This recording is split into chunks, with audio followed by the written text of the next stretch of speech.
চালাকি করে সারা জীবন আপনি অন্যের ওয়াইফাই আপনার ফোনে চালাতে পারবেন। যার ওয়াইফাই আপনার ফোনে চালাবেন সে কিন্তু কখনোই বুঝতে পারবে না যে আপনি তার ওয়াইফাই আপনার ফোনে চালাচ্ছেন।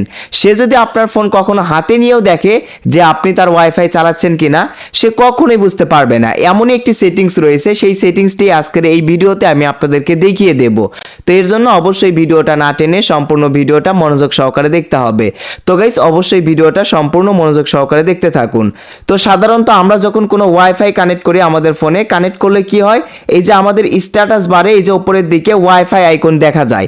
অর্থাৎ আমরা যখন কোনো ওয়াইফাই কানেক্ট করি, ওয়াইফাই কানেক্ট করার পর এই যে উপরে নোটিফিকেশন স্ট্যাটাস বারে এখানে কিন্তু ওয়াইফাই কানেক্ট করার পরই এখানে একটা ওয়াইফাই আইকন চলে আসে। যদি আপনার ফোনের নোটিফিকেশন বারের এই ওয়াইফাই আইকনকে যদি আপনি হাইড করে রাখেন, তো তাহলে কেমন হবে?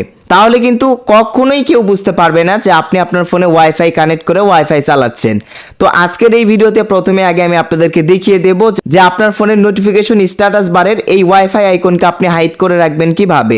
এইটা হাইড করে রাখলে কেউ বুঝতে পারবে না, যে কেউ আপনার ফোন হাতে নিক না কেন সে বুঝতেই পারবে না আপনার ফোনে ওয়াইফাই কানেক্ট রয়েছে কিনা, যেহেতু এই ওয়াইফাই আইকন হাইড হয়ে যাবে। সো এইটা কিভাবে হাইড করবেন আমি আপনাদেরকে দেখিয়ে দিচ্ছি। তো এর জন্য আপনাদেরকে থার্ড পার্টি আলাদাভাবে কোনো প্রকার অ্যাপ্লিকেশন ইনস্টল করা লাগবে না। এর জন্য প্রথমেই আপনার ফোন থেকে সেটিংস অ্যাপ্লিকেশন ওপেন করবেন। তো আমি আমার ফোন থেকে সেটিংস অ্যাপ্লিকেশন ওপেন করলাম। ওপেন করার পর এরকম একটা ইন্টারফেস চলে আসবে। একটু স্ক্রল ডাউন করে নিচের দিকে আসলে আপনি এখানে নোটিফিকেশন অ্যান্ড স্ট্যাটাস বার নামের একটা অপশন দেখতে পারবেন। তো আপনি এখন কি করবেন, এই নোটিফিকেশন অ্যান্ড স্ট্যাটাস বার এই সেটিংসের ওপর ক্লিক করে দিবেন। তো এইটার উপর ক্লিক করে দেওয়ার পর এরকম একটা ইন্টারফেস চলে আসবে, অনেকগুলো সেটিংস চলে আসবে। একটু স্ক্রল ডাউন করে নিচের দিকে আসবেন। আসার পরে এই যে এখানে আপনি স্ট্যাটাস আইকনস নামের একটা অপশন দেখতে পারবেন। এই স্ট্যাটাস আইকন অপশনে প্রথমে আগে আপনাদেরকে ক্লিক করতে হবে। সো এইখানে ক্লিক করার পর আপনাদের সামনে এরকম একটা ইন্টারফেস চলে আসবে। এখন কিন্তু আপনারা ম্যাজিক দেখতে পারবেন।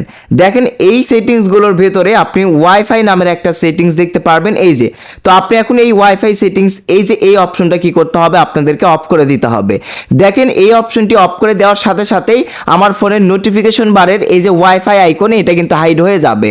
দেখেন আমি ওয়াইফাইয়ের এই যে এই অপশনটা অফ করে দিলাম।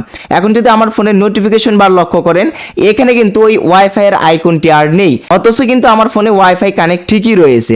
এখন আমার ফোন যদি কেউ হাতেও নেয় সে কখনোই বুঝতে পারবে না যে আমার ফোনে আমি ওয়াইফাই কানেক্ট করে রেখেছি কিনা, যেহেতু ওয়াইফাই কানেক্ট করলে ওপরে হচ্ছে যে ওয়াইফাই আইকনটা দেখা যায়। এই ওয়াইফাই আইকনটা কিন্তু এখন আমার হাইড করা রয়েছে। আমি আবারও বলতেছি, এই ওয়াইফাই অপশন আপনার চালু করা থাকবে। দেখেন আমি যদি আবারও চালু করি তাহলে আবারও কিন্তু ওই ওয়াইফাই চিহ্ন বা ওয়াইফাই আইকন ওই চিহ্নটি কিন্তু চলে আসবে। আবারও যদি এই ওয়াইফাই এই অপশনটি অফ করি তাহলে কিন্তু আবারও ওই ওয়াইফাই আইকনটি হাইড হয়ে যাবে। এই ছিল মূলত আজকের ভিডিও। সো আজকের এই ভিডিওটি আপনাদের কাছে কেমন লেগেছে অবশ্যই কমেন্ট করে জানাবেন। তো এরকম ধরনের ভিডিও যদি আপনারা প্রতিনিয়ত আমাদের চ্যানেল থেকে পেতে চান তো অবশ্যই আমাদের চ্যানেলটিকে সাবস্ক্রাইব করে রাখবেন।